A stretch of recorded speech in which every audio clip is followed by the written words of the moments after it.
Hello, welcome to the Reloading Podcast here on the Firearms Radio Network.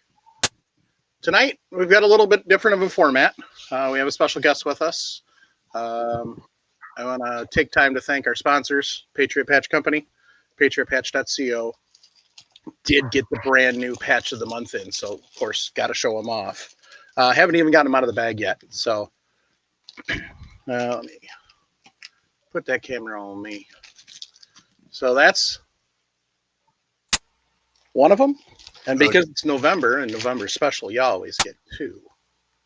That's the second one. I got them both. Used to be a shopping cart. He had to upgrade to a flatbed because we got a little bigger weaponry. That's patriotpatch.co. Great patches all the time. Also want to take time to thank Sean and the gang over at Firearms Radio Network for giving us a place to hang out every time. So our special guest tonight is Jay. And Jay, what do you do for fun?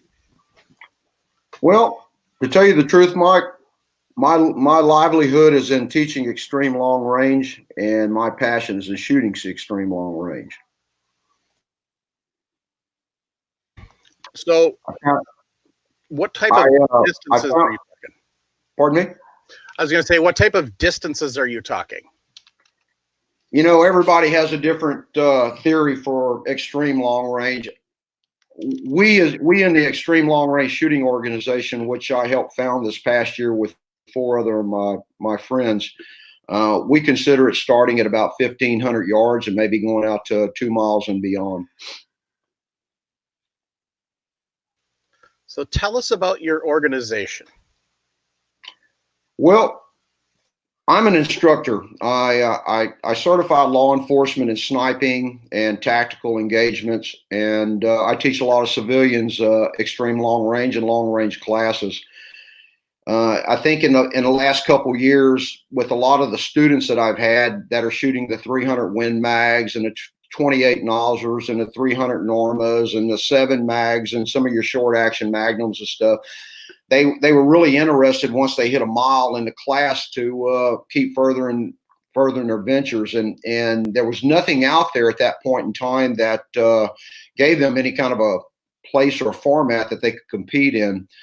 So I got together with a friend of mine that builds my guns, Robert Wagner with Alamo Precision Rifles over in Hurst, and a friend of his, Lindsey Paul, which is a police officer up in McKinney, and Rodney Beveridge, which owns a gun building business, Asteroid Precision, over in Weatherford. We kind of decided we could put something together and start a format that would allow these students and people that wanted to really get into the extreme stuff, kind of a stepping stone to get into the competition format. And it's an expensive game, especially when you start with the 375s and up, and a lot of people didn't have those type of calibers and didn't know if they really wanted to push the competition that far. So we gave them the format. So we started the Extreme Long Range Shooting Organization, and we developed 2 classes in there. A limited class, which we call our 1,000 to a mile or just a little better class. And that pretty much takes care of those guns that they run. You know, the 300 Win Mag loaded right, you know, your Normas, your 7 Mags, I mean, 28 Nosler, your Nosler calibers, and the 338 Lapuas and stuff can all compete in that range.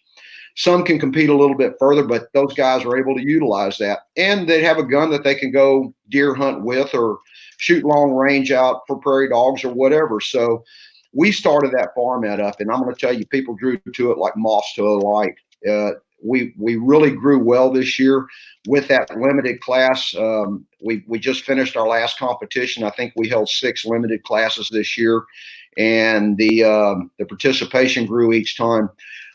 Being a long range shooter, though, with the big guns, myself and Robert and a couple others on our organization, we like to shoot the long stuff. So we have an unlimited class in there also, and it's slow to grow, but it's growing now. The sport is still fairly new. Brian Litz and Paul Phillips and David Tubbs and those guys really have done a great job getting this thing up and getting people involved in it. There's been limited matches throughout the nation because, you know, to shoot these long distances, usually you're from the center of the United States out to the western states. You got to have some long range to get it out. But and a lot of the East Coast guys, I don't look like they've started traveling or buying the weapons or putting the guns together to come compete in those types of matches. But it's growing, and that's the ones that we like. I think once you start at 1,500 and you start stepping out to 25 or 2,600 yards and start hitting that transition line, then it's a completely different world. And those that load the best and have everything going for them are the ones that do well in those in the big gun competitions, the open class competitions. So do you have a maximum distance? How far will a gun shoot? No, usually, you have the King of 2 Mile that 50 Caliber Association puts on out of Raton, and they go to the 2 mile targets. I think the amount of hits or the quantitation of hits on steel, once you start stepping past 3,000 yards, start really getting low. There's some guys out there that are shooting 5,000 and 6,000 yards, just taking quite a few hits to get in there. I'm talking about consistently being able to put splashes on steel in a 5-shot category at what range. I think you start limiting yourself down after 3,000 yards, but the sky's the limit. People are still building bullets the BCs are getting better, and rounds are getting better, and barrels are getting better. Who knows how far it's going to be eventually. So what's your personal longest? In competition, I did that in New Mexico this year back in August, and I was able to make a 3rd round impact at 34.95, just a few yards shy of 2 miles. Wow. The gun run really well that day. I was making really good impacts up to about 3,000 yards. Our finals was at the 34.95 for 5 shots. My first round I hit about 4 inches dead center of the target, right in front of the target. And I try to make a little correction for it. I'm notorious for making myself not chase wind. And if the gun's running right, just try to keep it there. And usually you'll get a higher percentage of hit on steel if you just don't chase the wind. But I made a little bit of a correction. I went off on the left side around 10 o'clock. And I went back to my original hold, and I was able to hit the 3rd round impact about 9 inches from the center of the target from the top. I was pretty impressed with that.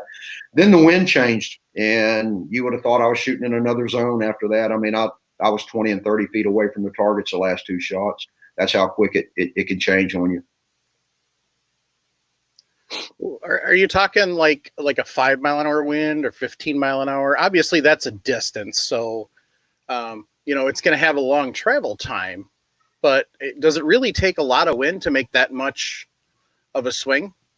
Well, when your bullets start slowing down coming through transition, and you're dropping below 1,340 and starting to get into a subsonic range, yeah, it affects it a lot. Just the bullet alone, when you start hitting that 1,340 feet per second barrier out there, what Brian Litz calls the 1.2 Mach to 1.0 Mach, the sound barrier portion of it, stability goes crazy. So, you try to get your gun to where you build your drag curves to where they're stable coming through that into the subsonic, and hoping that everything there is going to keep you on a pretty tight plane. Wind's going to blow. It's going to blow. You may have 2 to 3 or 4 different winds. You try to figure what you're going to be from where you're at to about 2/3 of the way to the target, and just do your best guess. I mean, with the Kestrels nowadays and the computer, the ballistic apps that are out, your elevation is usually pretty good. I mean, if you've loaded your apps right, your calculators should give you your outputs to what for your elevation. I mean, you should be pretty stellar on that. Reading wind is always going to be reading wind. It's always going to be a challenge no matter what. And the guy that reads it the best that day will be the one that scores the most points, especially when you start getting out to those ranges. So how does one is everything on the website as far as if you wanted to join and if you wanted to come get instruction? Well, joining on it is absolutely on there. Getting instruction. I mean, there's a lot of guys out there that instruct. I'm just one of them. the website pretty well shows what our organization is, what the rules are. We're getting ready to post what our events will be next year so people can plan for them. We'll probably only have 3 or 4 really nice, solid, open class matches that go out to the 2 miles. Hopefully we'll have 8 or 9 that are in the limited class, because that seems to be the majority of the members that we have right now. They're newbies and they're learning the game, and you know, we've already seen some that have started that were new this year already talking about building 375 shy tacks and bigger guns to start shooting in the open class. So, you know, what we're doing is working. We have a lot of new people that sign up, new shooters that come in and get involved in it. You know, a lot of them even bring out a 6.5 Creedmoor. That's the gun they want to start with. And they just, you know, we start at 1,000 yards is usually our cold bore.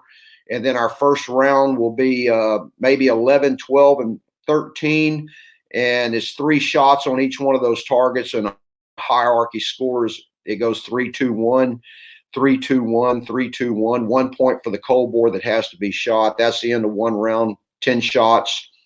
It's, we allow 6 minutes to shoot that, 2-minute prep time to set your gun down and get yourself squared, and then the 6 minutes starts up.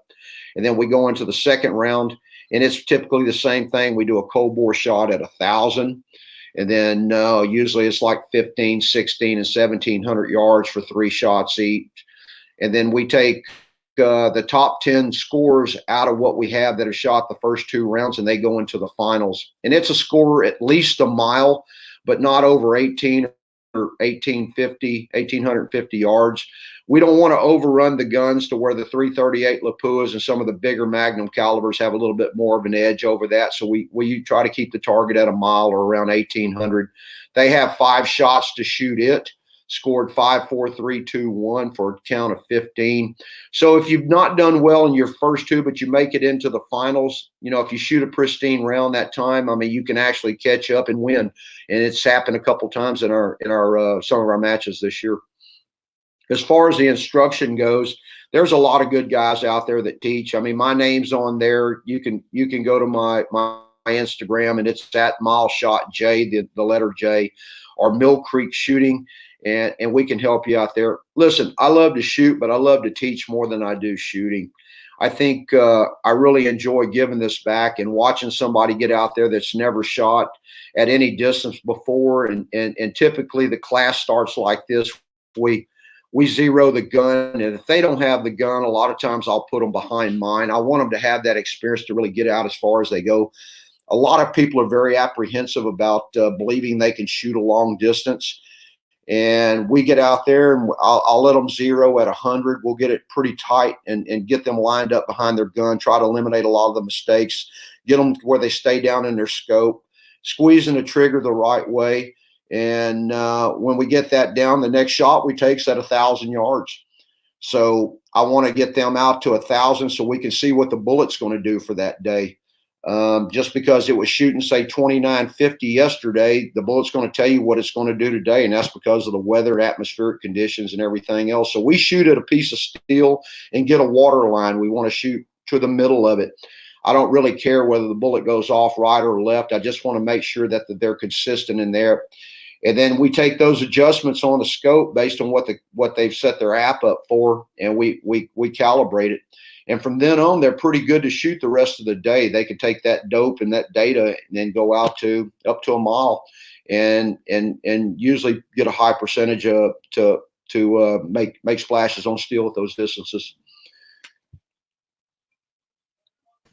What's the size of the targets? Usually they're 2 minutes of angle. Okay. And in our limited class, they're 2 minutes of angle. Some of our match directors, they'll make the steel go down a little bit more. They'll be 1.5 minutes, maybe 1.75 minutes, and make it a little bit more challenging. When we shoot the open class, the unlimited class, those are 36 by 36 targets, standardized. They're standardized throughout the industry, and that's what we use. We try to use target vision when we can. Most of the steel at the range that I teach at Triple C Range over in Crescent, Texas, which is an unbelievable place. We've got steel out to 2,000 yards, and we have hit indicators, magneto speed hit indicators on all of those. And when the mirage is bad, it's really nice to know you've got something that's going to light up and let you know that you made a splash on that steel. We're not shooting barn door size targets, though. You take 36 by 36 and you shoot out there 2,500 to 3,000 yards, it looks kind of like a little postage stamp out there. So you just hope that you're putting it in the right direction and sending it the right way. I've seen 36 by 36 at 1,000 yards, and frankly, I think that's small. I can't even imagine shooting that at 3 and 4 times that distance. It's just a mindset, Mike. I mean, you guys come down. I'll take you out to the range, and I guarantee you a couple hours, you guys have all got experience behind a gun. We can make a few changes and do a few things, and I promise you, it's just another number. People ask me all the time, how far can you shoot? And I kind of throw it right back at them. It depends on how far that gun's going to let me or that bullet's going to take me that day. I can shoot it as far as it'll go. And I think a lot of people have just a misconception of what distance really is. And as I was going with before, when I start teaching these people, these civilians and newbies that come out that have never done this, and you sit down and watch them and they hit 1,000 yards and they just think, oh my God, I just shot 1,000 yards. We in our industry, in our groups, we kind of take that for granted. And it's so nice for me to see the smiles on their face. And then the first thing they want to do is, can we shoot farther? Can we shoot farther? Can we shoot farther? And when you take them out to that mile, it's just unbelievable. It's like a bucket list for people. And with the right gun set up the right way, it's not an easy thing to do, but it's a consistent thing that you can do once you learn to run the weapon the way it needs to be. Just a little bit of education goes a long way. And I don't teach classes like a lot of people do. I kind of look in the industry, and I'm not trying to make a living out of this. And you always see these classes out there, and I'm not downgrading or belittling anybody or being disparaging to any other instructors out there, but you see, like long range 101 and then intermediate 101 and advanced 101. It's just shooting. You get people out there and you get them and you teach them to line up behind the weapon. You let them learn to watch their bullet travel in the scope. You go through all the basics and you instill that into muscle memory. And you help them with their loads and you get things right. And then it's just a matter of them getting out and running rounds. People, I can sit back there and tell people where to correct, but unless they can sit there and watch and see what they're doing, I don't know where they're aiming on the target. And, if they pull the trigger and they know that they're aiming just inside at 9 o'clock and it goes off at 1 o'clock, they know how to make that correction. But you've got to be able to watch what you're doing and seeing that. And that's what I try to instill in a shooter. In a day or day and a half, he's going to learn everything that I can possibly teach him, except for getting out there and learning to run the gun. And that's just something that comes with time and running rounds down range. And if he's not willing to do that, we're wasting each other's time.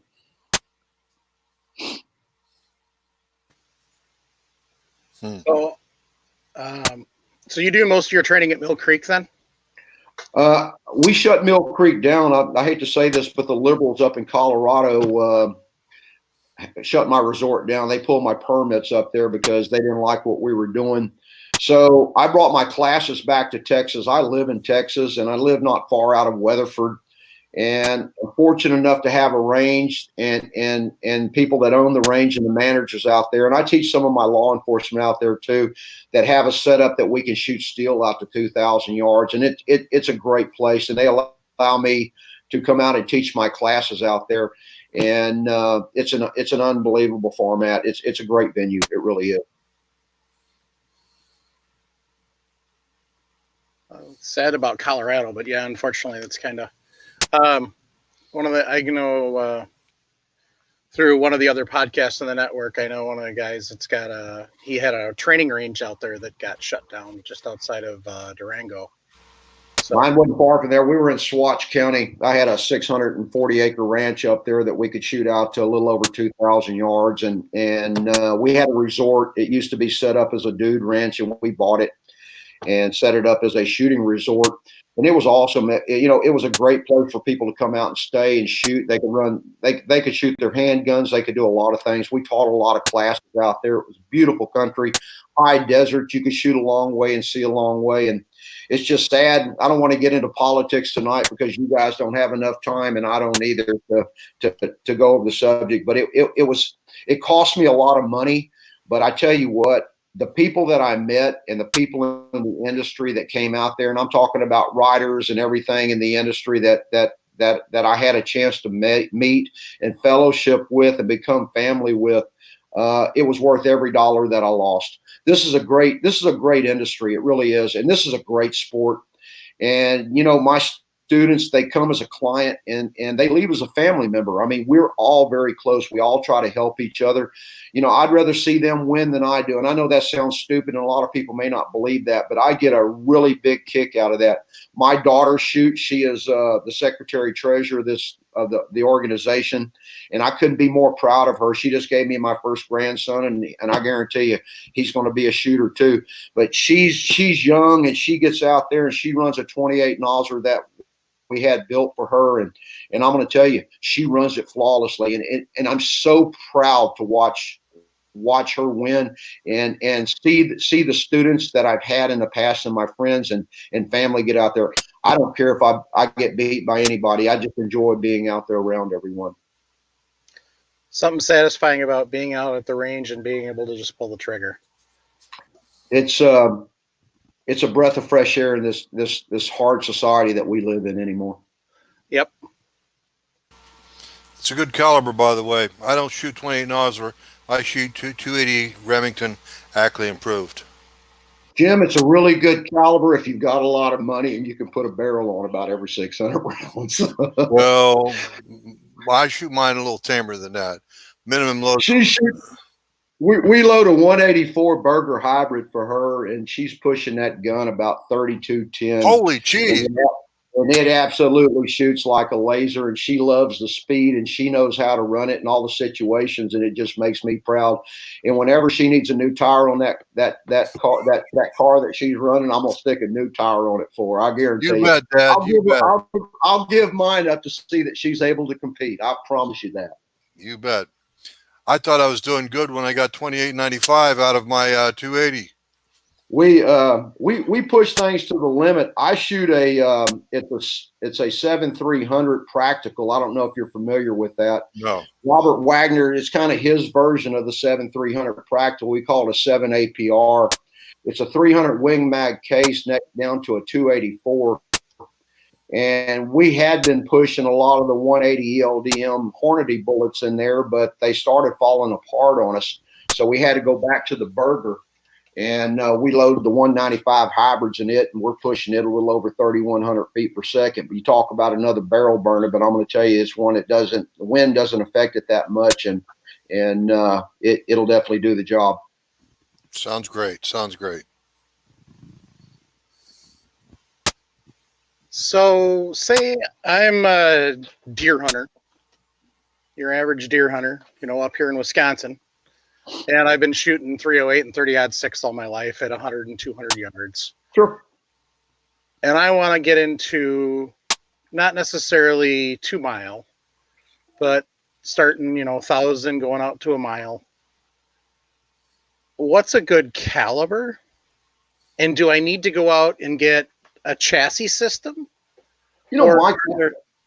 Mike, that's kind of like Baskin Robbins 31. There's a lot of flavors out there, and it's kind of whatever you want. A chassis. My wife shoots a chassis, and I don't care for one. I'm kind of old school. I'm 60 years old. I always grew up with a stock type of weapon, and that's what I feel that I'm comfortable with. But I've run some chassis in some matches, and they run flawlessly. They just don't feel comfortable for me. I think it's whatever a person wants that feels good to them.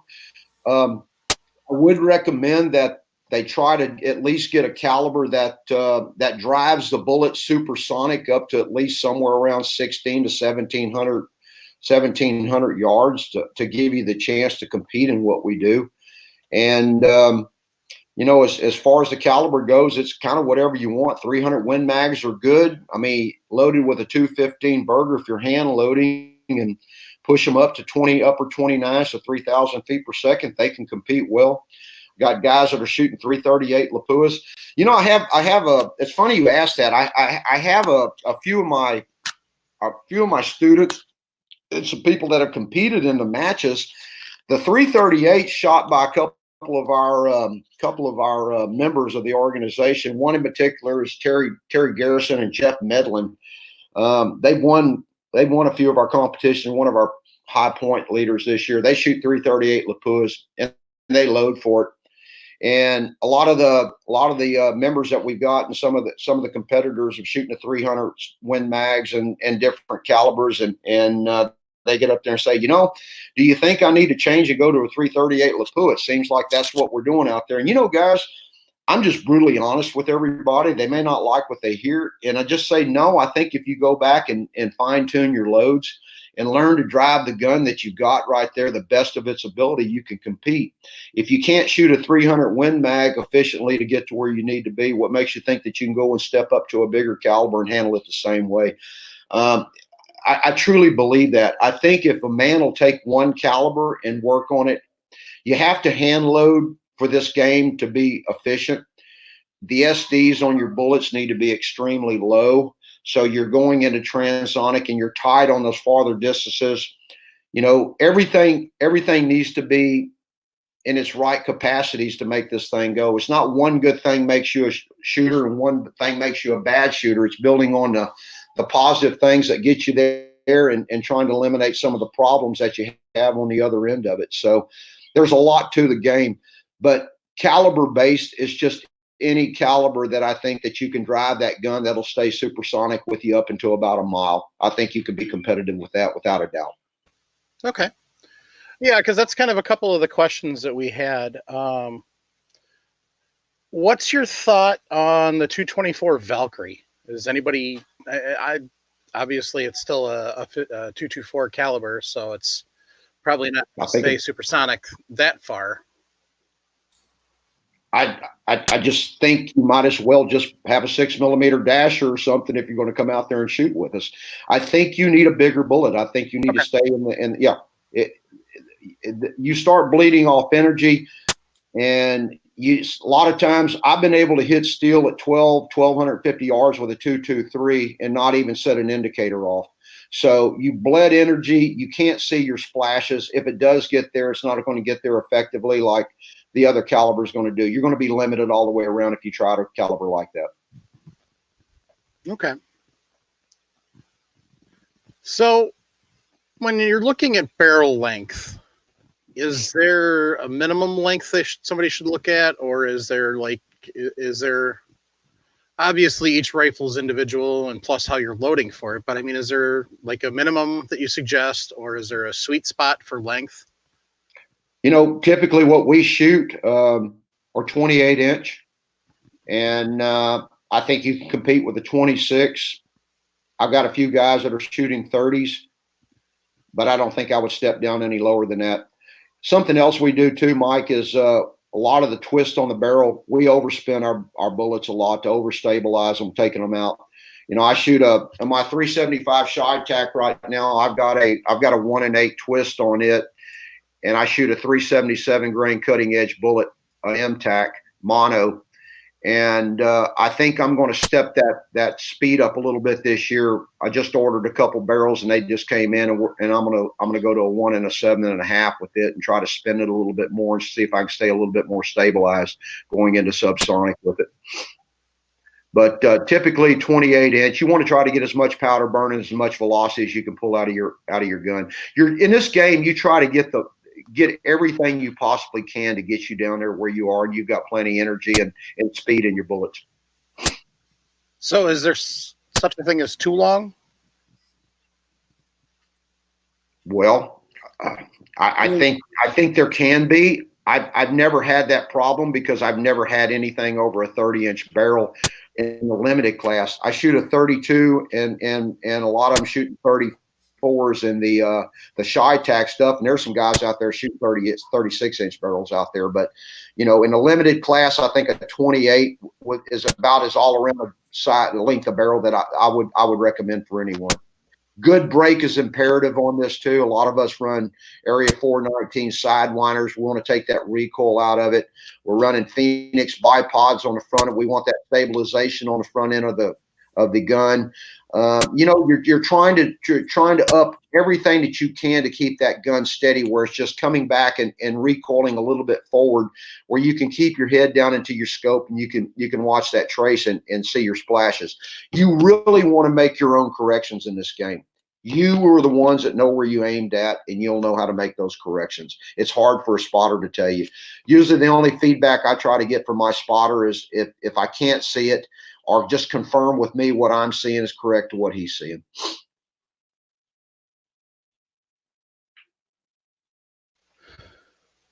So how would you train to spot for someone else? That's just time behind the glass. When I teach classes, I typically like to see either 2 or 3. I don't want a class that I have out there that's over 3 people. And I like to put someone down that's shooting behind the gun in the glass. I like to lay another one down alongside him behind another gun with a glass. And then I like to put somebody up on their spotting scope back behind them. And then I'll get on a scope on the side. And it's just time of watching and seeing what it's doing. And it's not so much just watching the impact, but watching what the spray does, or what the splash does. Do you see the dust come up in the air and just kind of boil there? Does it push right or left? What's it doing after it gets there and where you make the splash? There's just a lot of things to this. So, it's time behind the gun and time behind the glass. You're not going to become a good spotter overnight. It takes a long time to be able to sit up there and read it and watch what's going on and make those corrections.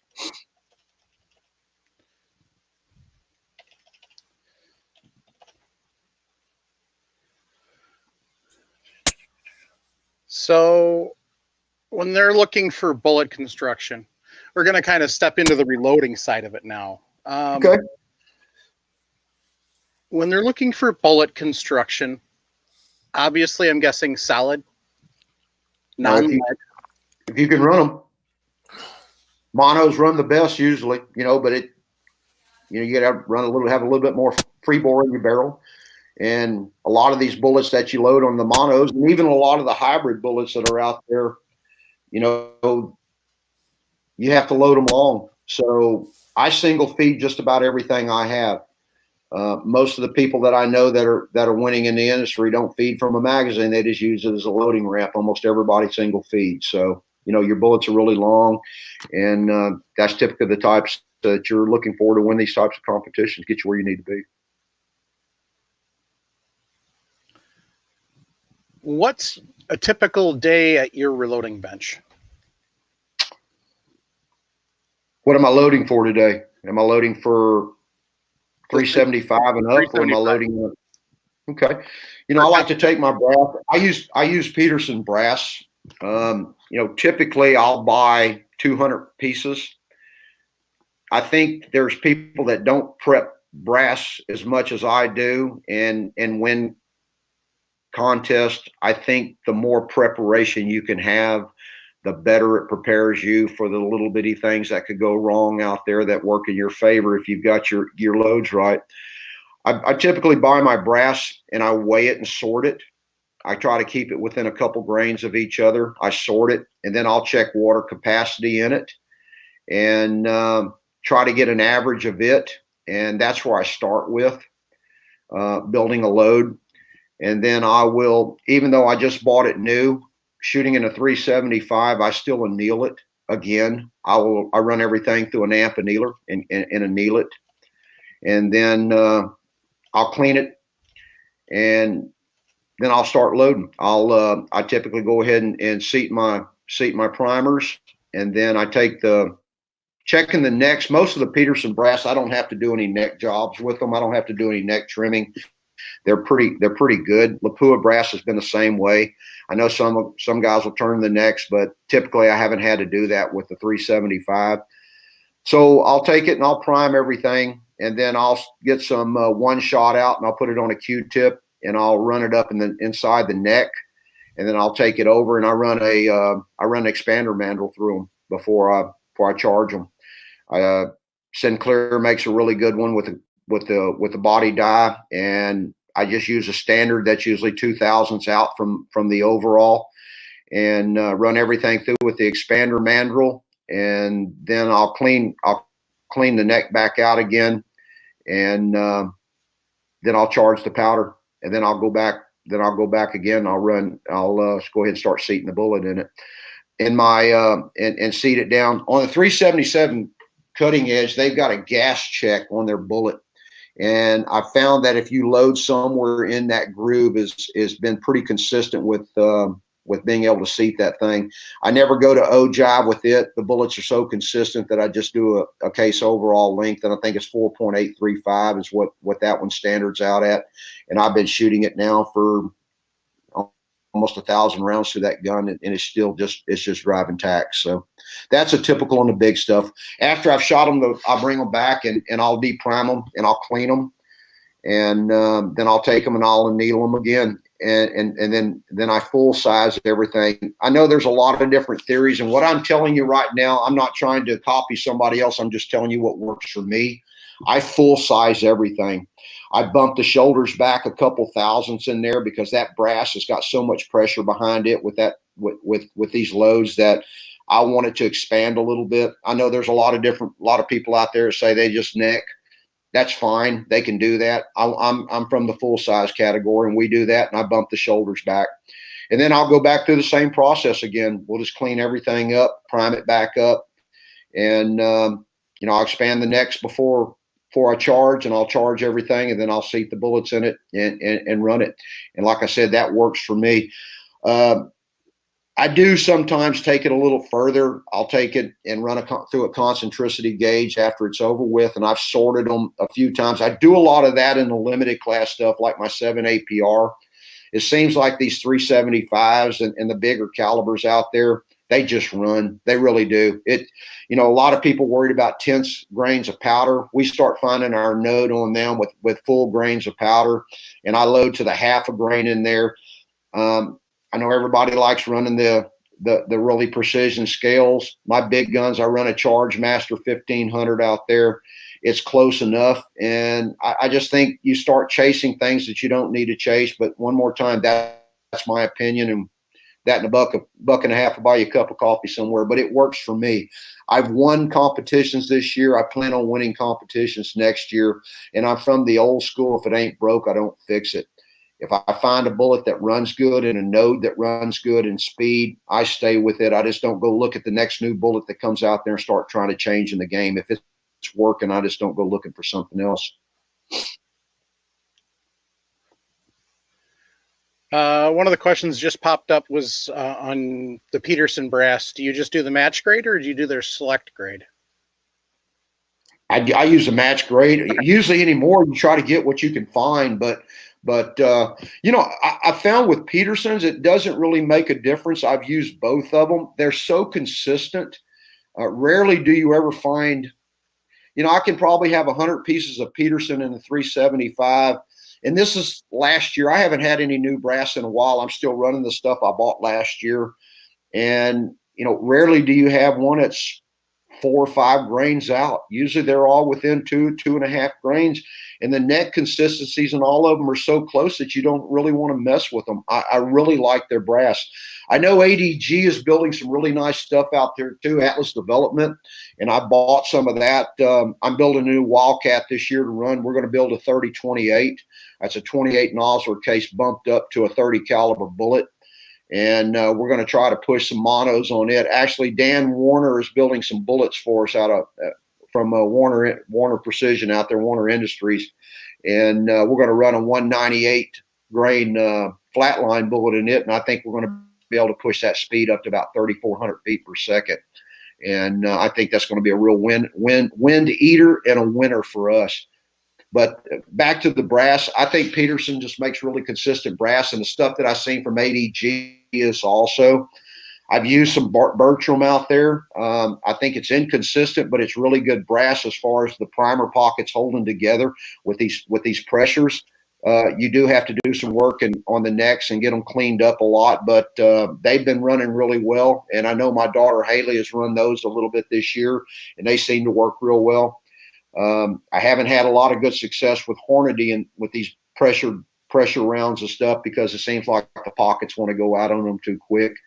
But Peterson seems to be the good stuff. Lapua is good brass. I don't run a lot of it. If I have a choice, I run Peterson if I can, and then I try to go with whatever else is out there. Of course, when you change brass, you got to change loads again too. So you're always chasing a dragon after that. So I try to stay with one thing and try to keep it consistent as long as I can. I've never heard that with chasing the dragon.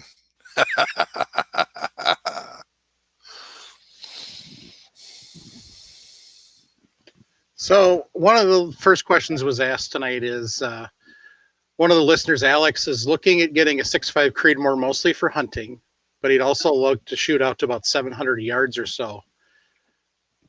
Is there a good starter rifle? He's good to go. It's a great round. Yeah. I think you can shoot that gun consistently with good match ammunition out to 1,000 with no problems. The only thing I've seen on the 6.5, if you are shooting factory ammunition, stepping out past 700 or 800 yards, your SDs start to get significant on you, and it starts having a little bit of a spread out there, so you're not nearly as tight. If you're hand loading with it, I think it's an unbelievable gun. I think it's one of the best guns out there for an all-around gun just to go shoot with. As far as like factory stuff, any preferences on brands? Anybody that you've seen that,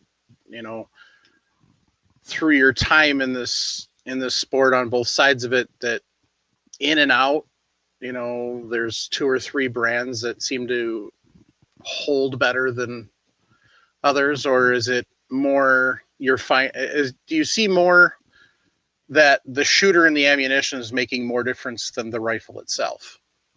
Mike, I think it's a combination thereof. I mean, shooting factory ammunition, Hornady's got about as good out there as you can get right now with their ELD match stuff.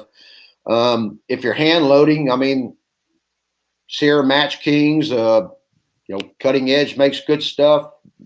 Warner makes good stuff. Berger makes good stuff. I think it's like the Baskin Robbins 31. I try to stick with a Berger bullet if I'm not shooting a mono. It seems to have been doing a really good job for me. I know I've got people out there shooting the Sierra Match Kings, and they're just driving the world with them. I think it's working whatever your gun wants to shoot.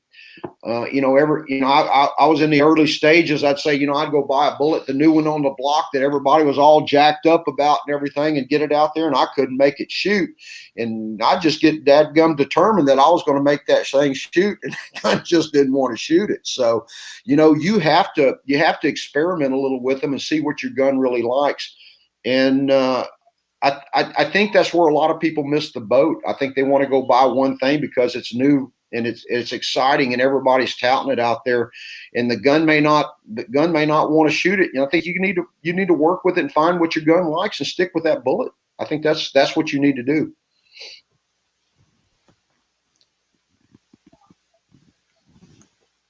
So, most recent question is wanting to know what's your thoughts on Ruger Precision rifles for starting out?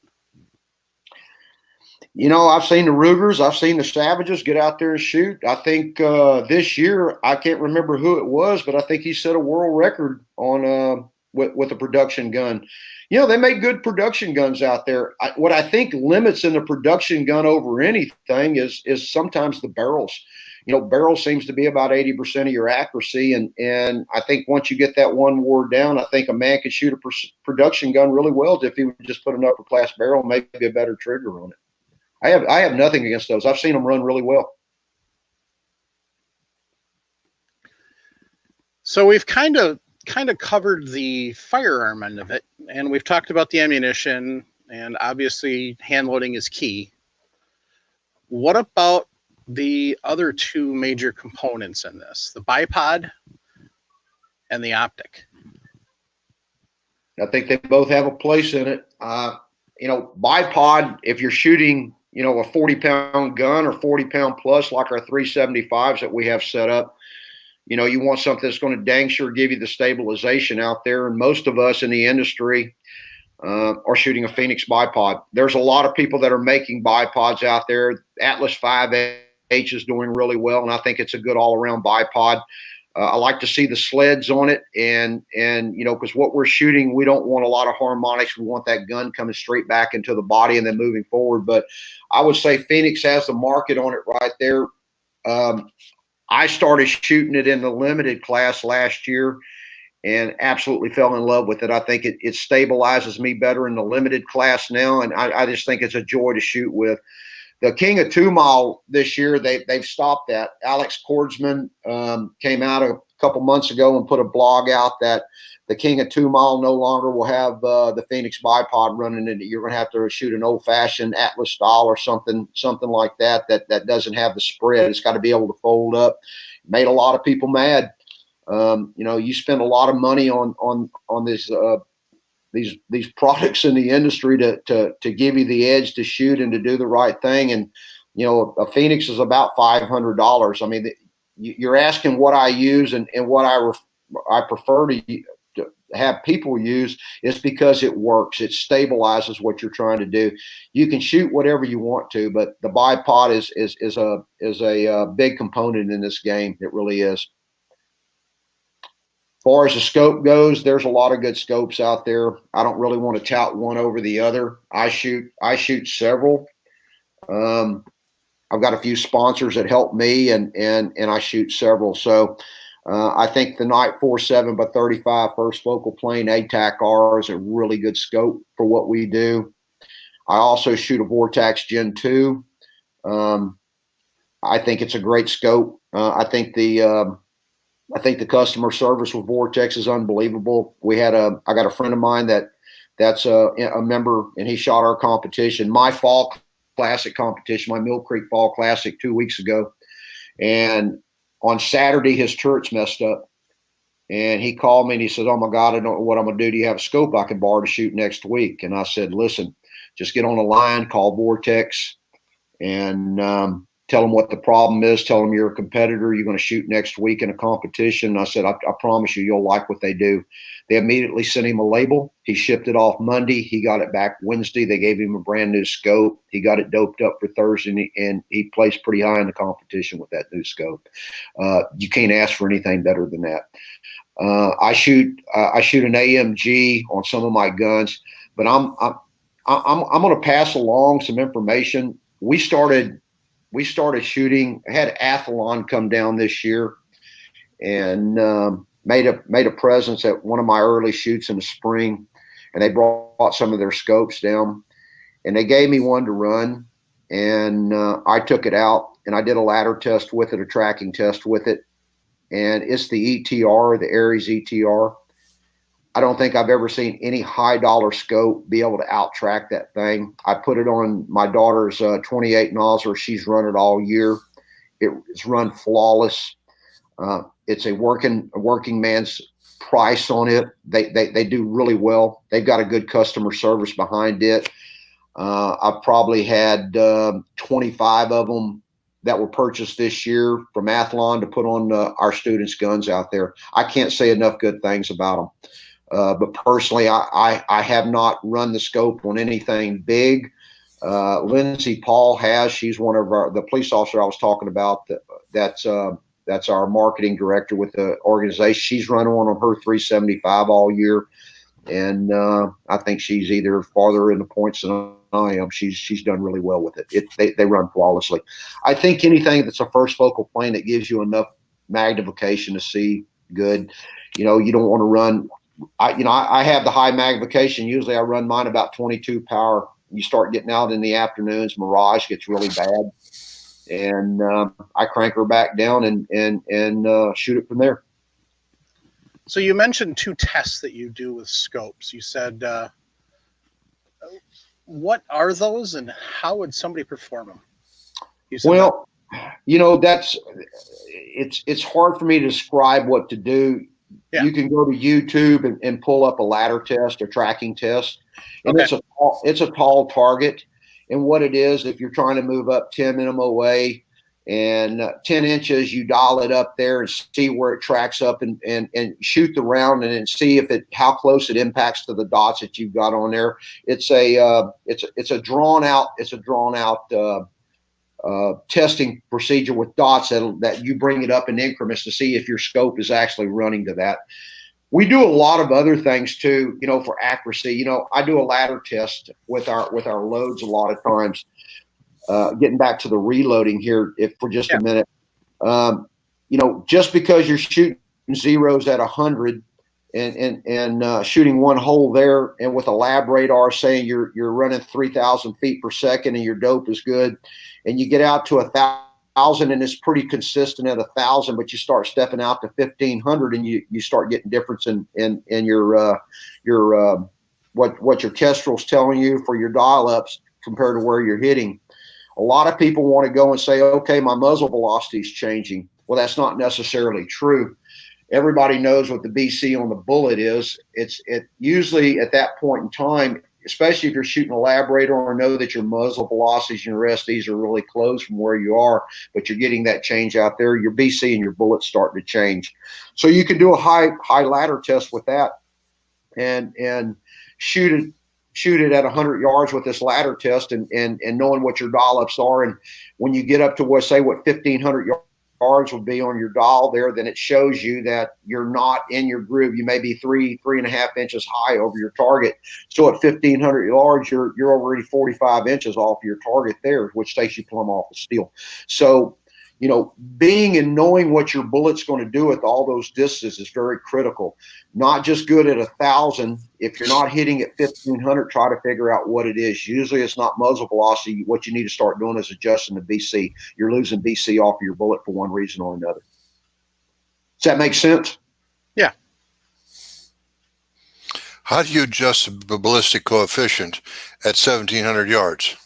Well, say if it's telling you your dial up is, I shoot an MOA. I shoot American. I know there's a lot of guys out there with the mill stuff, but I just think MOA is a lot more precise. Just for instance, say you're shooting your dial up is 35 is what your kestrel's telling you for that distance after you've zeroed at 100 and check your velocity at 1,000. Okay. And say your BC is 351. That's right. what your bullet's telling it is.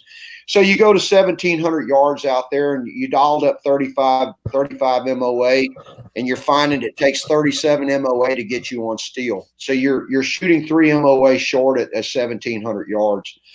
If your muzzle velocity is still the same, you haven't had conditions, your density altitude hadn't changed where you've heated up and your bullet's starting to rise a little bit. Let's just say that all the conditions are pretty consecutive of what you started with. Then you need to start adjusting your BC. So it's not giving you the 351. So you just start bringing that BC back a little bit on that bullet until you hit to what it shows to calibrate it at. You move it down to, say, just for instance, let's just say 345, and you look at 345 on the BC and your kestrel, what your ballistic cap is showing you, and then it shows that your 37 MOA, you calibrated that bullet for that range. Do you understand what I'm saying? I think what you're saying is you actually lower the point of aim. That you lower the BC of the bullet itself and bring it down, which will adjust everything else in the calculations of. I got you. Does that make sense? In a way, yeah, it does. Mike, remember how Jeremy was talking about correcting for calculations in the apps? He's talking about roughly the same thing. And that's it. A lot of people will go and they'll just adjust the velocity, but it's not the velocity. It's usually the BC of the bullet. If everything's still the same at ground zero where you're launching from, and your SDs are low in your bullets, and then all of a sudden they start falling off at distance, then that's an adjustment of the BC of the bullet. I mean, it's not an adjustment of velocity. I understand.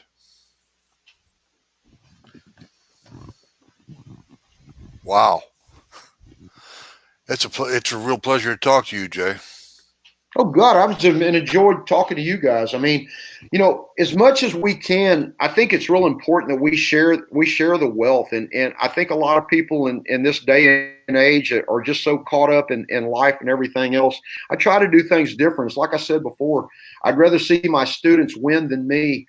I think it's real important that we give back. I'm getting kind of old and gray-headed now, and I really, I think I enjoy people a lot more than I used to when I was young. But no, I think it's real important for what you guys are doing people need a place to start, and they get real intimidated by going out. And a lot of people, especially men, and I hate throwing it at our gender, but we have that testosterone base behind us, and we just don't want to ask questions. And it's great to have a format like this that you guys put out and have people that'll share their time and knowledge to get in there and pass these things along. Women don't have that problem, and that's one of the things that I really love about this sport now. There's a lot more women getting involved in it, and they'll get out there, and I'm going to tell you, they end up being better shooters than most of the men. They pay attention to what they're doing. They don't mind asking questions. They don't feel stupid about asking a question, and they end up being, in the long run, a lot better than most of the men that they're out there shooting with. I shoot with my wife and my family, and I can't think of anything I enjoy any better than that. I think that's what, I think we miss that in this day and age anymore. People just don't spend the time to get out and do what we all used to do. And I do love shooting.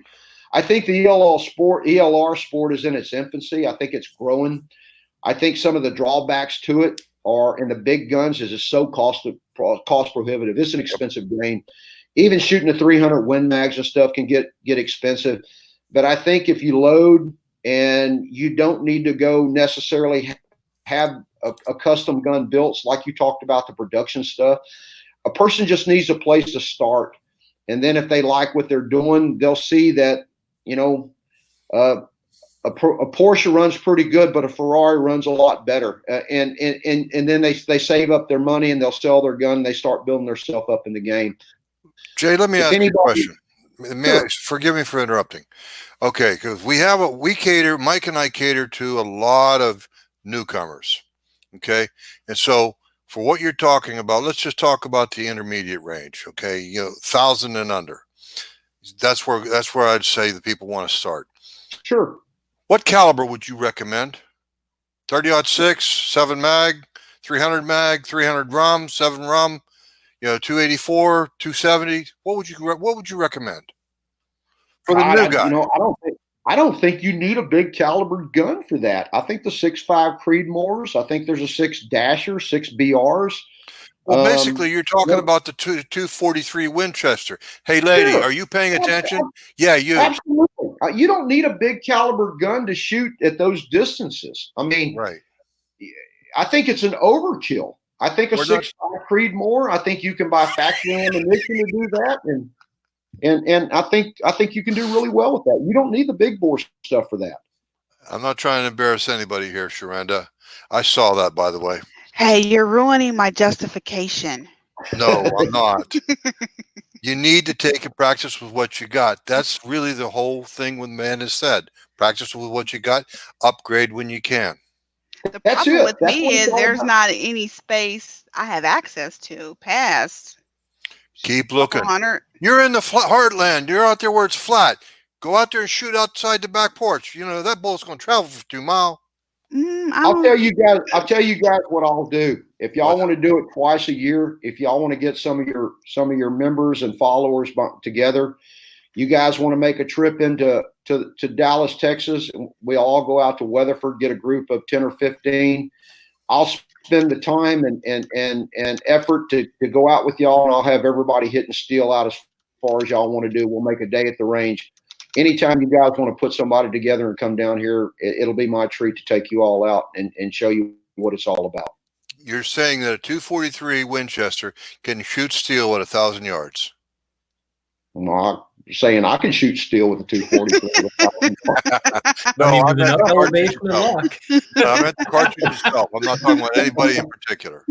I hate to brag, but I've got a 6 Dasher. That's a BR punched out a little bit that I can shoot dime groups at 500. So the guns will get you there, the calibers will get you there, the rounds will get you there. It's just, can you get you there? That's the end of it right there. Yep. If the gun's set up right and you can drive it, I think you could come out there and take my 223 on any given day that the wind's at least running in our favor a little bit, and make consecutive hits at 1,200 with it. I mean, I can shoot it day in and day out and make consecutive hits at 1,200 with it. Why couldn't you? That's a 223. Gotcha. It's not always the caliber. It's a combination thereof. It's no one good thing is going to make you be a good shooter, and there's one thing going to make you a bad shooter. It's like I said, you build on the positive and eliminate the bad. Thank you. Really appreciate that. In other words, I'd love to have y'all come out. I'd love to have y'all come down, put a trip together. Love to have you come down as a guest, get you out to a beautiful range, and I think you'd have a marvelous time if the guys get out there. I can put some students behind some of our sticks, take them out to a mile. You make a first round impact, I give a pretty nice trophy. If you make an impact period, I give a pretty nice reward on it. It's a bucket list. We videotape it, so there's no anybody calling BS on you whether you made it or not. You see the impacts. It's a really cool deal. I've never had anybody that didn't smile, and I've never had anybody that wasn't jacked up and just blown up when they left there. They just really have a good time, and it's a great thing to do, and it's very achievable, folks. It really is. Am I the only one feeling warm and tingly right now? No, you're not the only one. Rhonda, you ought to come out here. Well, if nothing else, you take it back and you can kind of tout them with it a little bit. Say, hey, look what I did do. Now, guys, if you come out, I mean, that's what it is. If you want to shoot long and you've never done it, go find somebody that does it and take a lesson and at least get out there and find what it is so you don't get frustrated and make things come together for you. It's real achievable. I hate to say this, but I probably taught over 400 students in the last couple of years, from 8 years old to, I think the oldest one was 88 years old, and I have not had one student that hadn't hit the mile. wow. Well, it all comes down to one thing, so I'll be the one to ask the question. How much are your classes? You know, I'm sorry. I don't. You know, if you're coming with your own guns, I make it really reasonable. If you're not coming with your own guns and you want to get behind mine, I usually let people shoot my guns for just what the cost of the ammunition is. You know, range fees out there are $35, and usually I charge $200 a day. And if we got a group coming out, I bring a few instructors out there. Like I said, guys, I'm not trying to make money out of this. I make money other ways. I just want something to compensate some of my time and offset some of my cost of what I'm doing. I give a lot. I think anybody that knows me is the same way. Know that I'm telling you, and it's the truth. You guys wanted to come, I could probably have 4 or 5 people that I shoot with that are my students and our members, meet y'all out there and bring their own guns. I mean, that's the kind of family atmosphere that we have. We're trying to keep people interested in the game. We're trying to teach and give back. And this is a thinking man's game. I'm sorry. There's so many variables involved. You have to keep your head in the game. It's not a money thing. It's really not. If I can offset my costs, that's all I look to do. If I get people to pay for range fees, that's all I really care about. I'm just trying to get people out there, because I promise you, you come spend a day with me, your wife will cuss you, or your significant other will cuss you, or you'll cuss me, because you're going to want to get into this game. It's that addictive. You know, it's like I heard a long time ago about a crack pipe. You know, after the first hit, you're hooked. Well, the first hit's free. So, you know, you just need to come down and experience the first hit with us. And I'm telling you, it's an addictive sport. It really is. And I think you'll delve into it as far as your pocketbook will allow you, or as far as the bank will extend credit to you, or as far as your wife will let you go. So it's an unbelievable sport. And those that have never shot these long distance will absolutely be enamored when they come out and they do it the first time. You talk about a true bucket list item. It's a true bucket list item. And the cool thing about it is, once you do it a few times, you get to thinking, you know, why was I ever thinking that 400 or 500 yards was really long range? You know, it really gives you a completely different concept on what range really is. Now, I'm talking up to a mile. I mean, after the 2000, it's a twilight zone. Yeah. It's the twilight zone. Yeah, there's talk of Brian Litz wanting to push it out to 3. You know, like I said a while ago, those guys have unbelievable amounts of money and support. Yeah. And I'm going to tell you, he's probably the smartest guy I've ever talked to. and he's done wonders for the industry and the ballistics things and the concepts that he's put together. We couldn't be where we are without him. And Yep. Is a 3 mile achievable? Absolutely. I mean, the bullets get better every year. The ballistics get better every year. And absolutely, the sky's the limit. I mean, let's look a few years ago, everybody thought that 1,500 to a mile was unachievable. And God, we shoot that. God, I shoot it 25, 30 times a week. A week. A week. Okay. But it's having everything right. It's having everything right and having somebody show you how to set it up proper the first time. Sounds great. I thought I was an enabler because I tell people to buy both guns. Well, we don't want to talk about the shape. amount of guns that we all have. Exactly.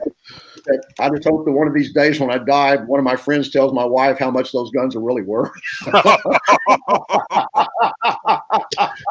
think that's both of our fears, Let's hope she doesn't sell it for what we told her, huh? right? That's exactly the truth. There you go. Unless, of So, course, it's one of your lucky buddies. Say again? I said, unless, of course, it's one of your lucky buddies. Well, there you go. There you go. But no, I think those guys out there that have the 30-06s and stuff, they can shoot this game. They can shoot the 1,000-yard. They can stretch those guns out to 1,200, 1,300 yards by hand loading. If you've got a gun out there, don't hesitate to get out and try to stretch the limits of it. Like I said, who would ever thought that you could shoot a 223 out to 1,000 plus? And, we do that consecutively. It's not I'm a great shot. It's just a matter I shoot a lot with it, and I know what the gun will do. And it's the same thing with anything you got. Just take it out there. Don't be scared to stretch the limits out on it. I think you'd be surprised at what the results will be from it.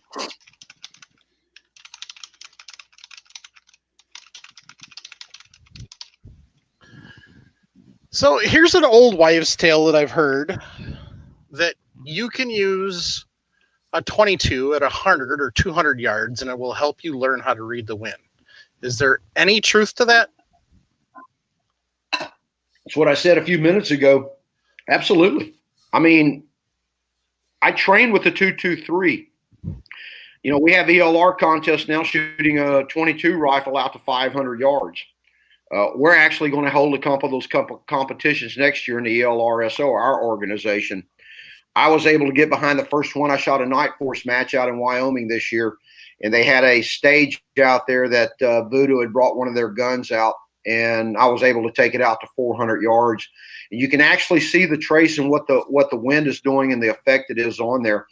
It's like I said, I mean, if you're shooting the gun in its supersonic range, it doesn't matter what gun you're shooting. Correction is correction. If you're missing steel on the left-hand side by a quarter minute or a half a minute, or you're missing on the right-hand side, or you're shooting over it, correction is still the same. Wind is still wind. As long as you can make those corrections and see what it's doing, is how you stabilize yourself and get yourself back to the target. Training is training. It doesn't matter what you go. You don't have to shoot the big guns all the time that you're going to compete with and burn them up. You can train with other weapons, and I prefer that you do. I think I do, and I think it helps me read wind a lot better shooting a lighter caliber and seeing exactly what the wind effects do to it. Well said. But doesn't it make sense what I'm saying though? I mean, do you understand? Yeah, absolutely. That? Yeah. Yes. It's Man, just I'll see guys that'll go and build a new weapon, and then they'll build a load for it and get about 150 rounds in it, and then they don't go back and recheck their node and make sure that barrel's going to speed up or slow down, and rebuild the load again, and run another 30 or 40 or 50 rounds through it to get that node back up there. And then they go to the range and they run 50 rounds through it at the range practicing. They go back and clean it. Then they check their loads again. You'll burn a barrel out before you ever get a chance to really get out there and shoot with it. I like to find what mine's doing, get the barrel broke in with a couple hundred rounds, and then I just leave the gun alone. I'll take it out right before competition. I load my rounds right before competition. That was something we didn't touch on a little while ago on the reloading. I was guilty of this myself back when I shot a lot of PRS. I would build 200 or 300 rounds and have them ready for the next match, and then get out there and wonder why some are flying different ways and different things because of the neck tension. You get fusion in that bullet, And I had an F-class shooter that showed me and told me a way to verify that. So I loaded up some rounds and set them up on the shelf for about 3 weeks to a month. And then I went back in there and started seating that bullet down about 3,000. You can definitely feel them pop when you go to seat it down. So you start getting that fusion in there.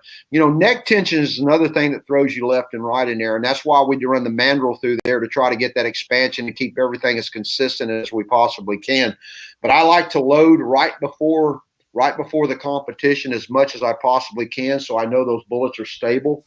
But I'll take my guns out and I'll go out and I'll zero them wherever I'm at. I load my Latitudes into my Kestrel, and then I'll try, if they give us a chance to shoot 1,000 yards or something out there, verify my muzzle velocity for that day, and I run that gun. I rarely take it out and practice with it at all.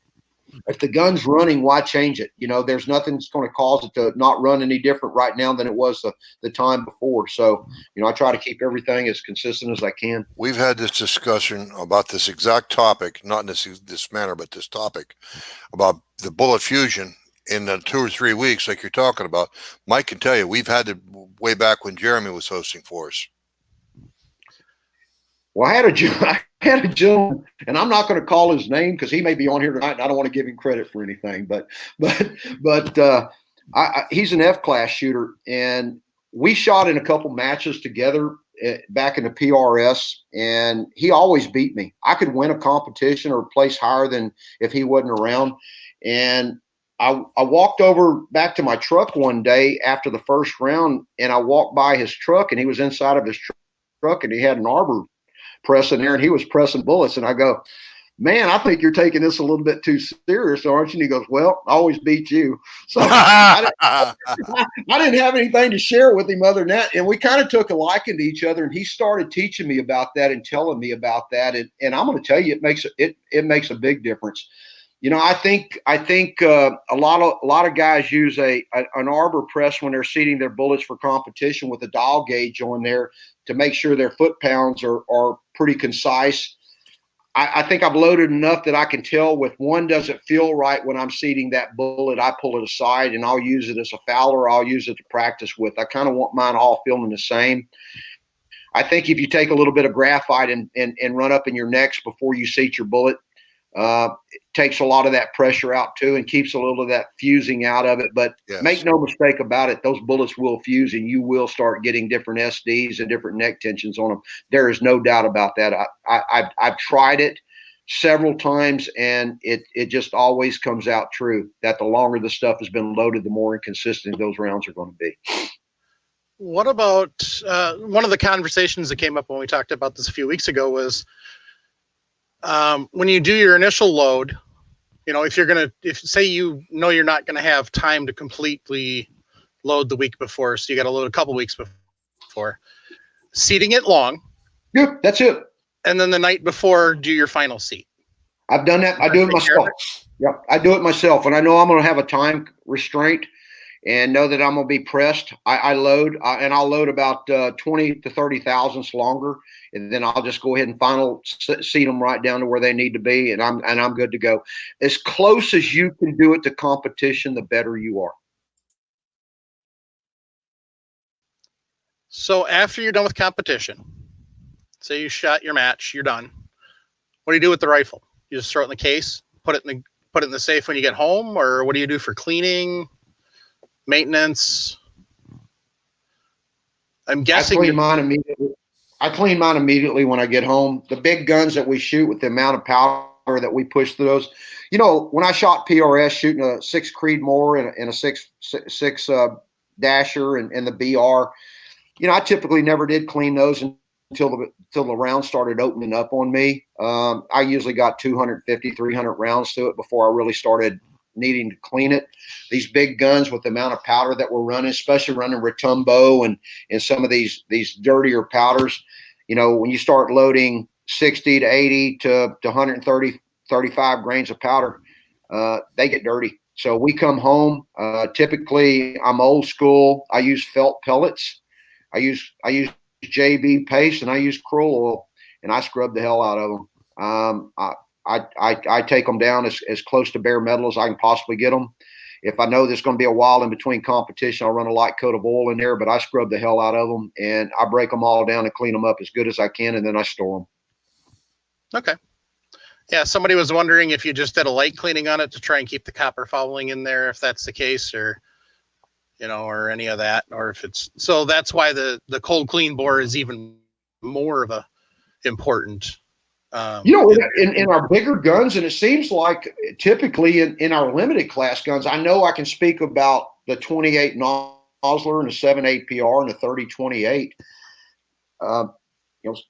Most of these guns, it doesn't take a lot to foul them in after a clean barrel. Most of them almost, and most of our guns shoot one hole at 100.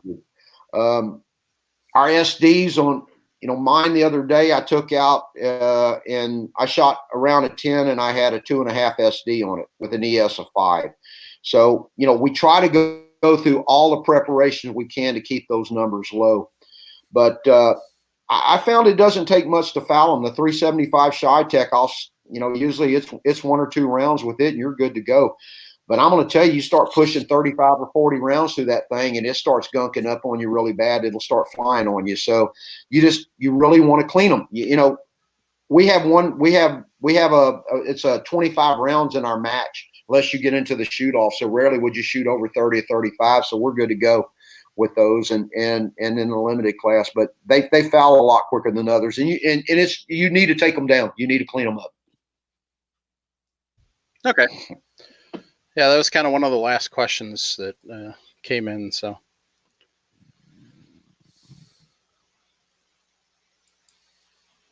let's see, and I'm just checking to see if there's any other questions we missed. There was a very interesting comment that Dead Horse put out. He put up just a comment. That's all it is, not a question. 22 long rifle is the hardest caliber to shoot. Shoot that well. Everything else is easy. Shoot a 22 caliber pretty well. I mean, I think every gun has to be mastered in its own right. Yep. It's like I said earlier, everybody wants to change and blame it on caliber. I think you take what you got and you go shoot it the best, and it's just keep moving up and keep doing the same thing.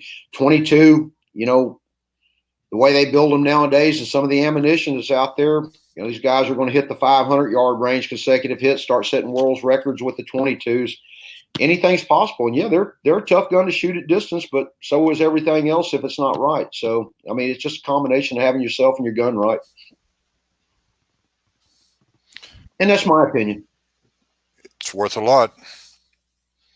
Worth more than I paid for it. Thank you.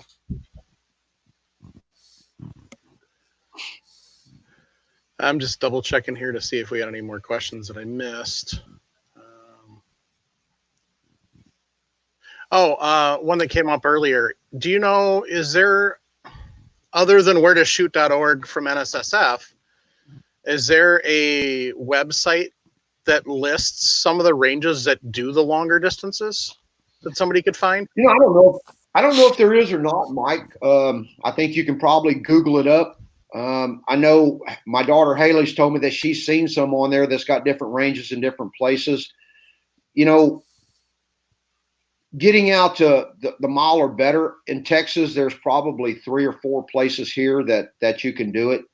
I know in New Mexico there's some. Kansas has quite a few. I know Spear Point and I can't think of the other one out there. They've got some ranges out there that go out to about 4,000 yards, but typically they're all in your central to western states where you've got the distance to get out. I know Georgia just had a match not too long ago. I didn't get a chance to go. I wanted to shoot the open class out there, but I held my match on that same weekend, and they're supposed to have a really good facility out there in Georgia for it. So yeah, I think a man can go online and try to find some. Well, I know I found Frontline, not Frontline. Yeah, Frontline USA via the NSSF page. They're about an hour and a half north of me in Warrenton, North Carolina. I'll be going back up there soon.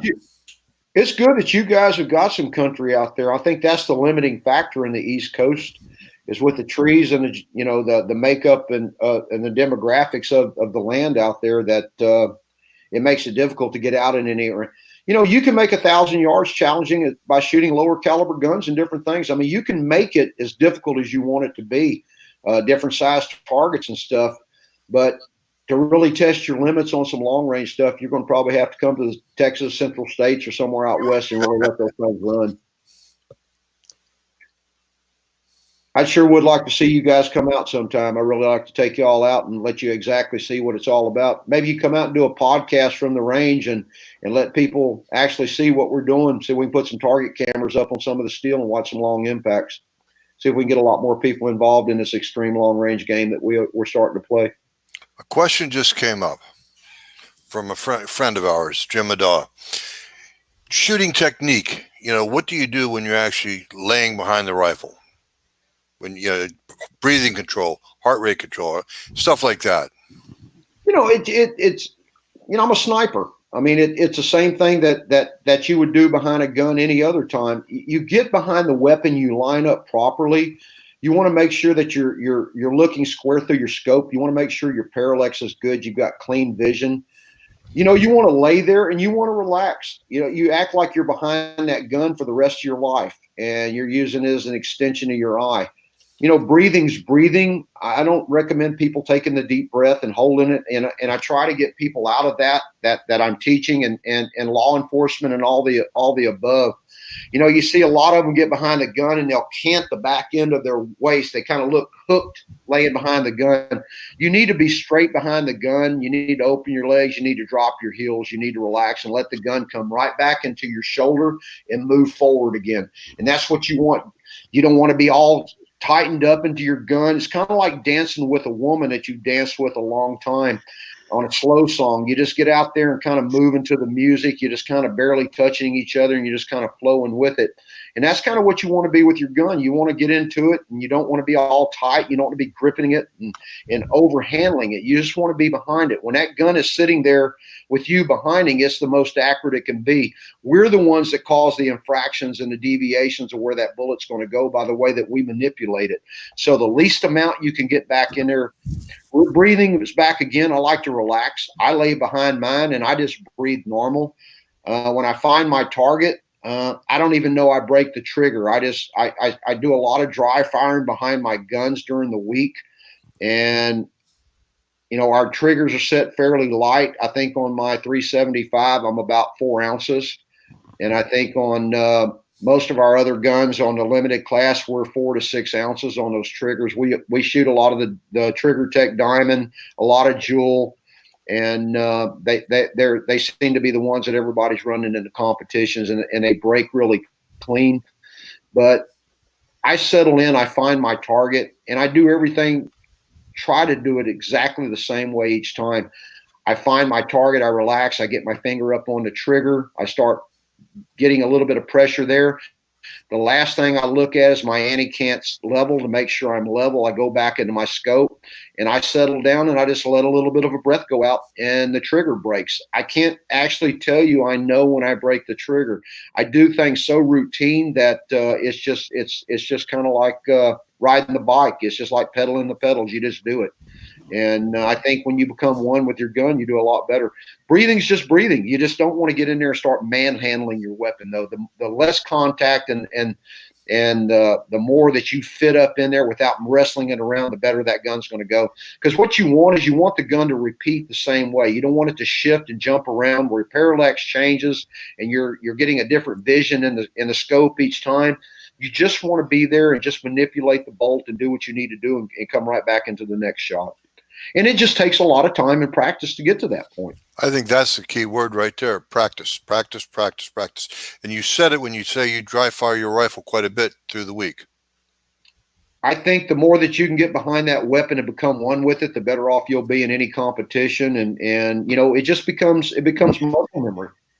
And I think it goes just back to it. Like I said earlier, there's no one thing makes you a good shooter. No one thing makes you a bad shooter. You just got to go and do a lot of things and do them consecutively for yourself and make them work for you and take those to the firing line and get down behind it and send that round and watch it make its impact and do it again and again and again and again. I have a quick question. I was just curious what kind of advice or information you have if you're loading at home but you're traveling to go shoot in an area where there's a drastic climate change where you're at. Any suggestions? Well, I try to, Sharonda, if you're reloading, I think the only difference that climate change will do for you is if you're using a powder that's not temperature sensitive. I think, running the powders that we run, Rotumbo and the H1000s and the 4831s and the 8133s and the temperature stable powders, I never run, and I don't get into powder because everybody's got a different theory on it. In Texas here, we may be 80 degrees one day and 40 degrees the next. So usually it doesn't affect us because of the powder we use is not temperature sensitive. And that's about the only thing I could say. If you're loaded and you're going to a place and you've got a Kestrel or shooting app, you put your pressures and everything in there, it's going to calibrate for what you need it to do. It's still good to send around to 1,000 or whatever you can send to make sure your velocities are still consistent and not changing. If you're going from, say, a cold climate in North Carolina to Phoenix to shoot, and it was cold when you left and you get out there, it's 100 degrees, your density altitude's different, the air's thinner. You have a tendency for that bullet to want to climb a little bit higher, and because it's not getting as much resistance. So you'll probably want to shoot at 1,000 yards or something and readjust your calibration out there on your muzzle velocity, and then you're good to go. Does that answer your question? It does.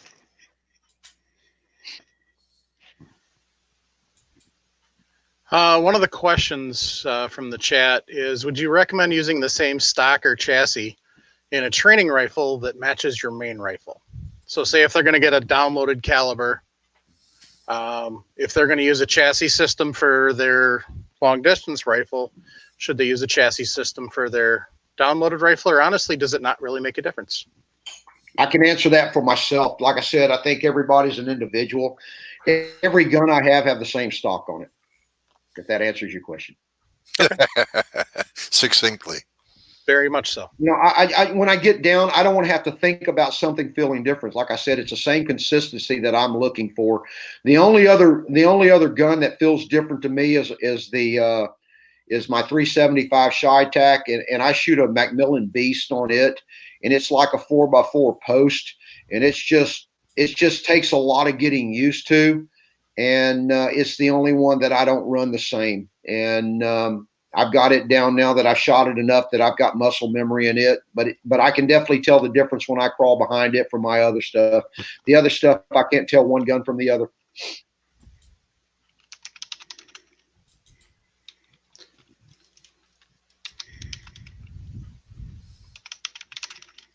Sorry, my keyboard's loud too. I need to beat it into submission. Let's see here. I think that's about all of it. One person asked about Appleseed. If you're familiar with Appleseed, I don't know what Appleseed is. Okay. So it's a group that's, I don't even know how long ago this started, but it uses the Army marksmanship program to kind of train shooters. Typically it does 25 yards with 22s. It's a combination of standing, sitting, kneeling, and prone. Kind of goes back and forth, but it really focuses on marksmanship, and it focuses on using learning what your natural point of aim is, and then working on that. So didn't know if you knew anything about that, and somebody had asked if that was maybe a good place to start. I don't think there's a bad place to start. I think, okay. But when you start, at least make sure if you're going to have some instruction, it's somebody that really knows what they're doing. I think there's a lot of people that think a lot better of themselves than they should and get out there, and they instill a whole lot of bad habits that when people come to an instructor has to change those things. And find someone that knows what they're doing and take some lessons and get started the right way. It'll save a lot of time and a lot of heartache and a lot of money. And that's about as best I can give to anybody. Guys, I've really enjoyed talking to y'all. I think y'all are great people, and I really admire and salute what y'all are doing. You can call on me anytime. I feel blessed to be able to get on here and share. I think, like I said earlier, a lot of people don't give the time back and I'm not that guy. I don't make invitations half-heartedly either. You have an open invitation if you guys ever want to put it together and come down. I'd love to take you out to the range and put my money where my mouth is and show you what we can do. I like to take people that have never been able to do that before, that have been in the industry and hunters and things in their life and never had a place to really get it out and go. And I'd be willing to share my ammunition and my guns and my time to fulfill some dreams and make some bucket list things for some of your viewers or you guys there or anybody else that wants to come out and do some things with us.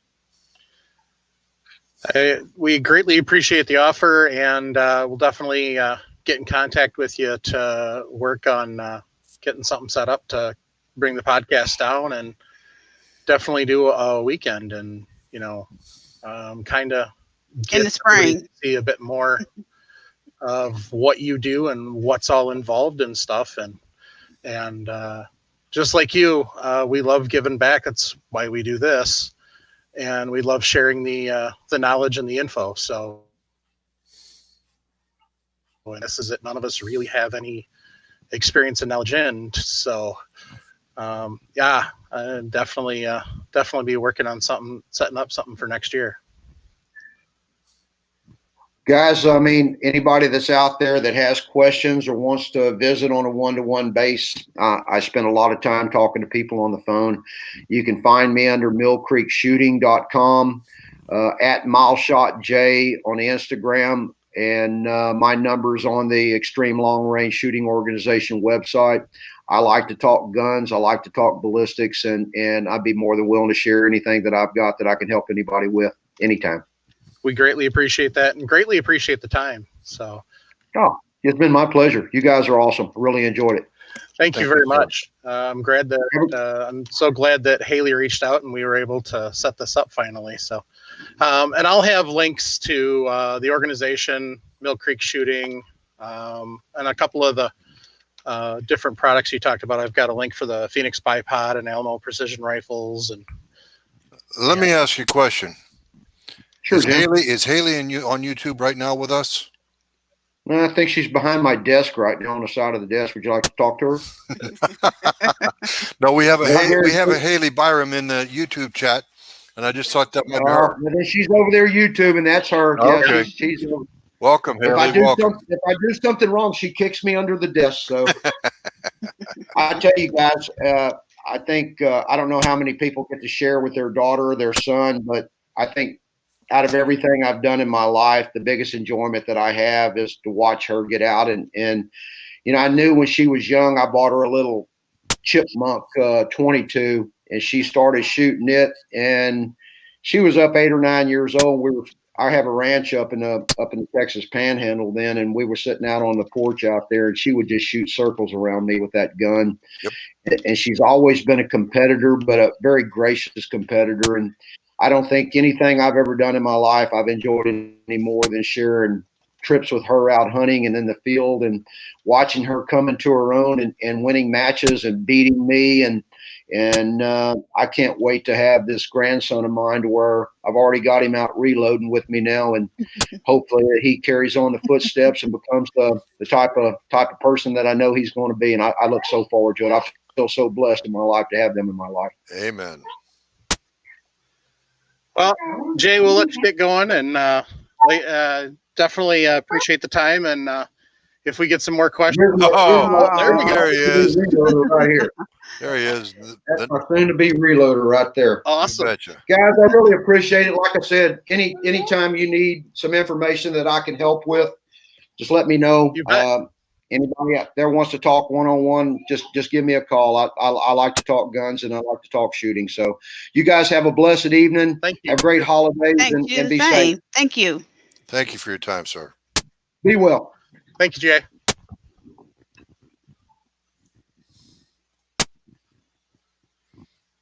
Wow. All right. This is one of the best shows we've ever done, Mikey. So I'm going to share a funny with you That's 'cause we guys. weren't talking.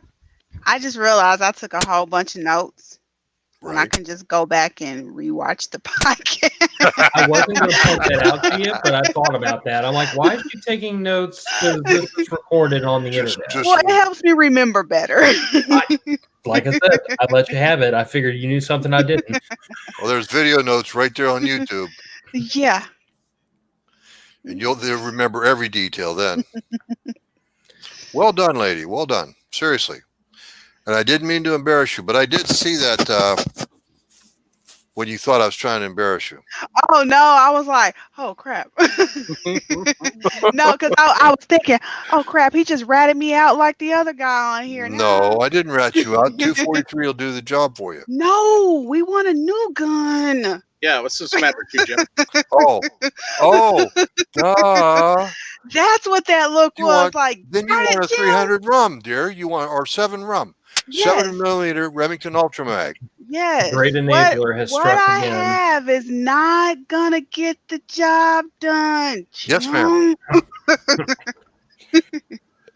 Or you could get the 338 Loblaw. And a 2-wheel drive Toyota truck. No, get the 338 Loblaw, and then Chris Sharp sitting on some brass for you. So would Travis Buck. I think Travis has got 338 dies up there. See, there we go. So you're all set to go. And You you know gotta- what? If you guys want to take a piece here and there and mail those parts to me so I can build it.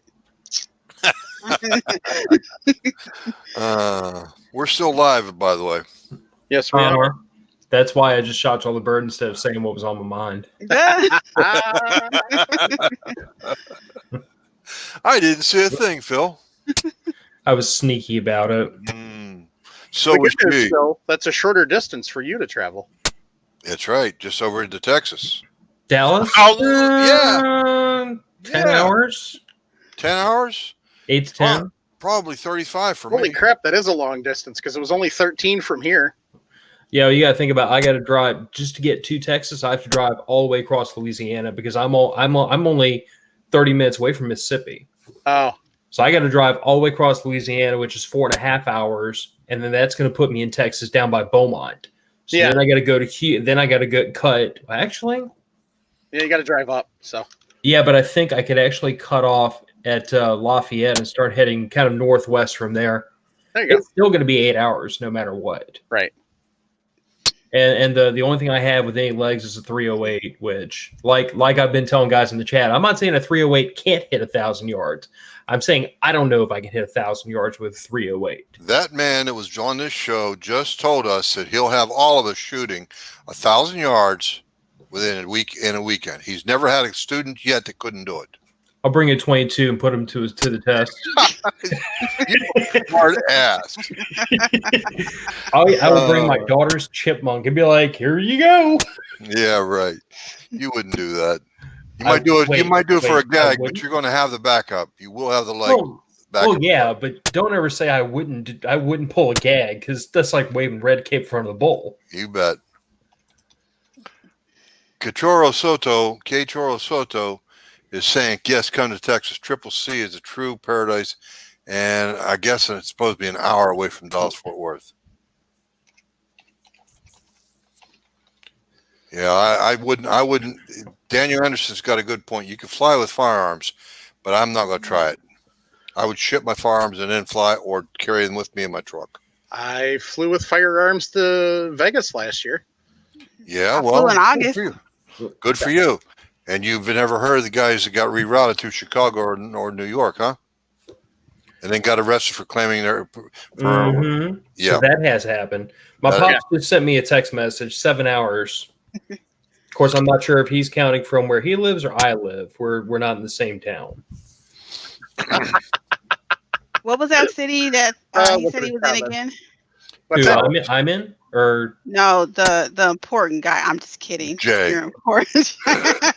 He's in DFW. Or right around DFW. Dallas Fort Worth area. My pops would have to get some with some legs though. I think the only rifles he has are 223 is a 223. Well, Jay's just told us he consistently shoots a 223 at 1,200.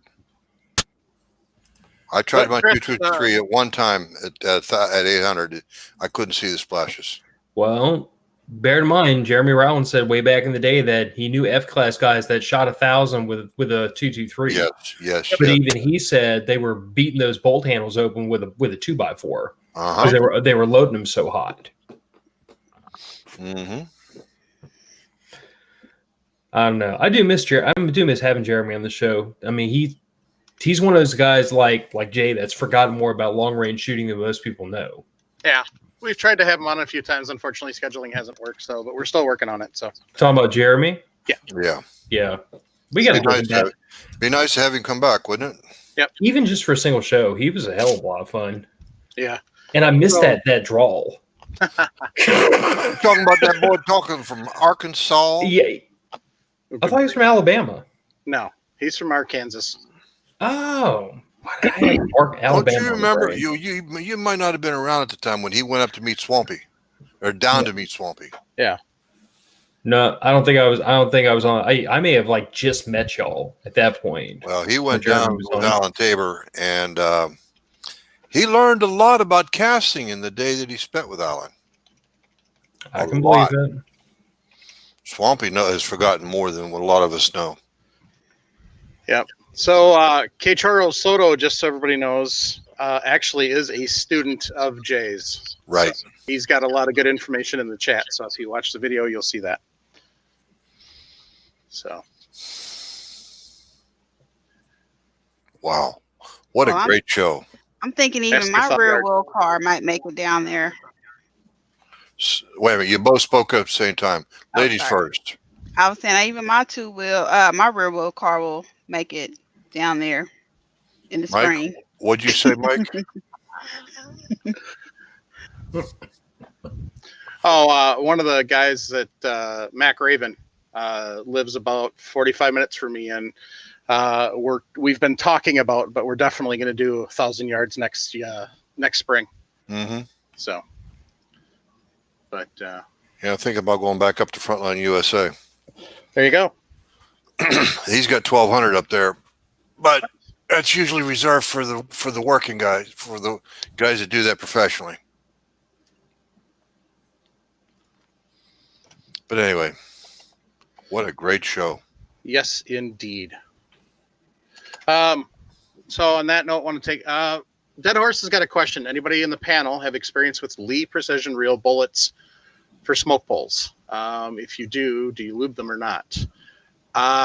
Nobody on this panel does, because I think I'm the only one that actually shoots a smoke pole. But I know there's a few listeners. So listeners, get me an email, reloadingpodcast@gmail.com, and let me know. Or shoot us a message on various social media so we can let Dead Horse know.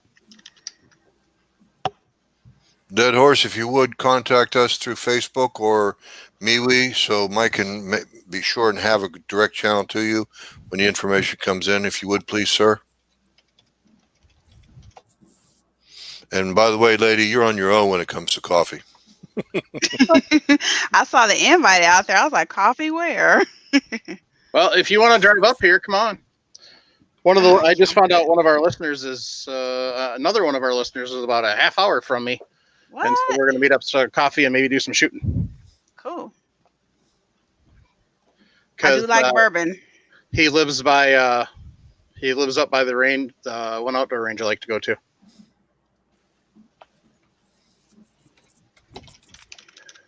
All right, gang. On that note. Wait, we got an answer. Liquid A-Lox. So, there's your answer, Dead Horse. Liquid A-Lox. And guess who likes liquid A-Lox? No.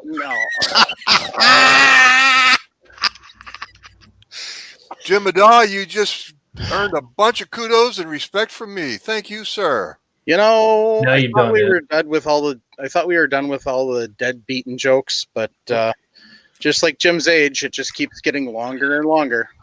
Everyone should know better than to encourage Jim. He just becomes insufferable. But you guys love me. Yeah, you're like a hemorrhoid, Hmm. pain in the butt that grows on us. Am I the only one that feels like Jim has these little mini Instagram pictures that he sits in front of his camera? It's kind of creepy when his screen freezes. It's like, what I is might he not doing? move for a few minutes. Remember, I'm an old fart. He's an old fart. One, He's like a one sloth. fart, 1 foot on a banana peel, and the other one in the grave. He's No, a I don't move ventriloquist too too. well. You can't even see his lips moving when he's I talking. know. It's Exactly.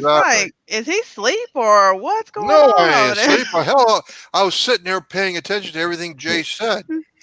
No, what's Trying really to going soak on it is in. old people don't know how to use the internet very well, so he broke it. Yeah, right. How come I'm on the show with you, you bum? Dumb luck. Mm. I've been on the net longer than you have, I have a feeling. Nope. But anyway, Jim, fishing Great. nets don't count. fishing what? Fishing nets don't count. Especially the ones you used to weave with. I'm sorry, Mike. I didn't hear you. the- You need me to turn the volume. I need you to turn the volume up. Good one, Mikey. Look, reach behind the ear, find the little dial, twist it up a couple It's times. over here. It's on. That's why I keep tapping it over here. No. It's my volume control. Phil, it's past his bedtime, so his hearing aid batteries are dead. See what I brought you into, Sharenda? I took you under my wing, and look what you wound up associating with a whole hell of a lot better crowd, I'm right? just waiting for her to join in on the beating. Oh, no, nope. Nope. I'm gonna maintain the innocent one on this panel.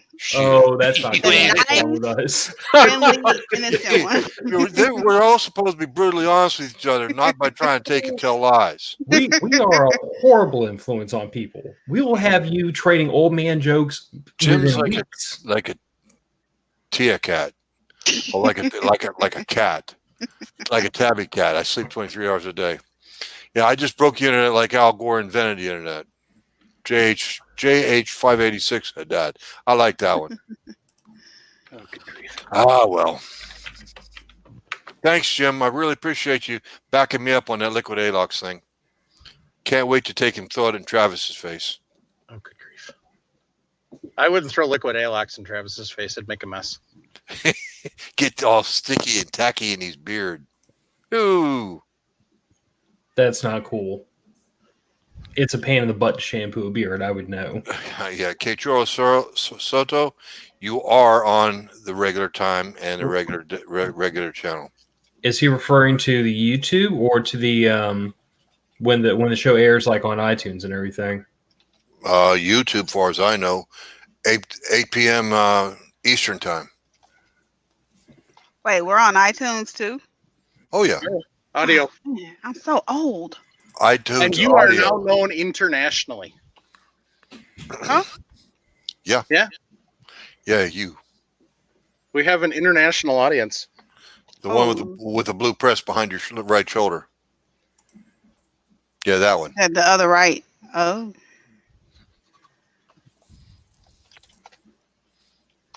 Thanks. I love your dumbass too.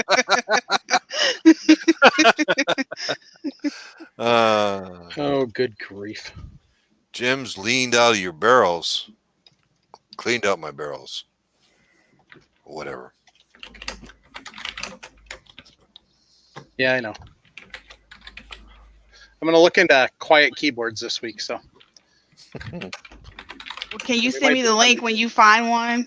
Mine doesn't make much noise. Mine just hisses and moans at me when I type. That's because you have no bandwidth. And your screen's still frozen too. It's not frozen. He just figured out how to put a picture up. That's all. Screw you, Mike. Another good one. Anyway. So.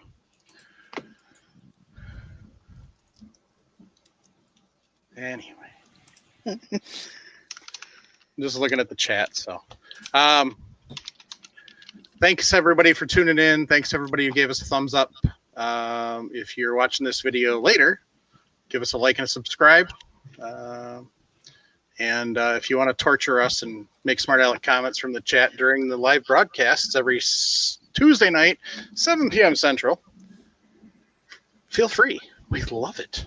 As you can see, it's basically like we're all kind of sitting around the corner or down at the corner bar bull crapping. So, but we're giving out knowledge too. So, Not talk about the rum in my cup. you're prohibited from having rub during this show. Oh, that's right. I forgot. Yeah. Yeah, I got drunk one time on the air, and I wasn't pretty. What episode was that? I don't remember. I'll have to look it up. Yeah, send me that one. That will probably be very entertaining. That was what I believe Brian Nixon was on with us that night. That might have been. So that would be 22 I think- reloaders, Sharenda. I think Look up- that, yeah, that might have been look up Brian's Reload. first show with us. No, I don't think it was his first show. Yeah. I think it was his second one. And your video may be froze, but it ain't froze for me, Tread. It's Frode for everybody else. So Uh, anyway, Hey, I got a silly question. Are we airing on New Year's Eve? no. we will probably not do shows Christmas Good. or New Year's. Because I was thinking I'm planning on No. doing a little No. stuff. Okay. No, we don't. We don't do holidays. We don't do Christmas. We don't do New Year's. Yeah. And Thanksgiving we don't worry about. And Easter Sunday. I've seen Mike actually pull the plug on. We used to record on Sunday. Yeah. I've seen Mike pull the plug for Mother's Day. Yeah. So no, we won't be recording Christmas week or New Year's week. Right. So I may put out like a little podcast or something or other, but we won't be recording a full show. Okay. Or maybe Travis and I will have some videos to release that week. So, all right, gang. Want to take time to thank everybody who tunes in every week, who continues to support us with their emails, their comments, joining the Facebook groups, the MeWe group. That's Reloading Podcast group on MeWe and on Facebook. And then we've got just the Reloading Podcast page on Facebook as well. And if you have questions you want heard on the show, you can send a text to 608-467-0308. You can send us an email at reloadingpodcast@gmail.com. You can private message any of us on Facebook or MeWe. You can post to the podcast page or the podcast group on Facebook. You can post to the podcast group on MeWe. If you have a reloading question you need an answer to like now, then join the Reloading Room on Facebook and use the Google search feature. There's probably a 1.5 million questions in there by now. 1.5 million man-hours in that group. So it's a great place for knowledge. It's a troll. Now, zone. Mike's It's very east. So I heard that. Mike's Sorry. Mike froze up for a second. Nope, I didn't. You started to say I know something. you did. So I started to say something, but you covered it when you said that you could post basically all I was going to say is a rephrasing of yours, that any and all questions posted in the groups is fair game to come out on the show. oh, okay. But you said it before I did. Indeed. I want to take time to thank our Patreons. They really help us out. Give us the ability to do a lot of this, help us buy equipment, help us improve our quality, help us be able to get products to test. Because frankly, if you're looking to do a podcast and you want to get free crap, reloading is not it. Now, occasionally you get lucky or you get people like Travis that are bulldogs and catch the companies at the right time. But if you wanted to get something free out of most of your mainstream companies, forget about it. Heck, I can't even get RCBS to come on the show. And we've been trying to do that for 4 years. So at any rate, so Patreon's huge difference to the show. Huge, amazing difference. Thank you to all of you that join me every week to be co-hosts, and every other week and every third week. Jason, Travis. Anyway, Phil, this isn't the only podcast you do. No, it isn't. That's right. You do 2 podcasts on Tuesday live. No, not live. I thought your Matter of Facts podcast was also recorded on Tuesday night. No, earlier in the year we had to suspend the live podcast. We've just been doing pre-recorded. That was kind of a bend to my competing work schedule. But yeah, the Matter of Facts podcast, we recorded on Monday. It comes out every Friday. It's prepping, guns, politics, all the stuff we're not supposed to talk about on this show. I talk about on my show. So there you go. You have a link for that or a link or anything like that for Phil? You can go to mofpodcast.com and any link you can think of to go looking forward, you can find there. Links all of our social media. You can search for on iTunes, Stitcher, Spotify. Google search Matter of Facts podcast. It'll pop up pretty quick in search results. Hookem just tore you a new one. Nobody cares what Hookem thinks. Oh my God! I had already shut down the YouTube chat. You are really going to make me go back and see what that cranky old. No, it's gone. I think we're off YouTube. No, I was just I was laughing about Jared's comment. Because Hookem said I was freezing, and then Jared said it's cold in Wisconsin. So that's what I was laughing about. But at any rate, freaking wrap this puppy up and put it down. You got it. I got something for him. We know what that is. Mm-hmm. So, if like I said, we've got lots of ways to communicate. I'll make sure that show notes get all the links and everything in it from Jay tonight. Just an amazing show. I know this is going to be one that I'm going to wind up listening to probably 10 times just so I can catch half of the stuff that he shared. So, and if you've got more questions, send them in, because Jay had already said he's willing to come on again and answer more questions. So if you've got more questions, or if you've got questions that were generated from this, send them in. On that note, keep your brass shiny. Yeah, the beard speaks. And buy it cheap and stack it deep. How about the lady? She got something? She got a tagline yet? Tell the ladies to join us on the Facebook page, Women Reload 2! And introduce the lady to reloading. And it's also on the MeWe group too. And the MeWe group. It's ladies only. And Jim? Take somebody shooting. Look into long range. Use some liquid ALOX on your muzzle loading bullets. And on your cast bullets too. Liquid ALOX.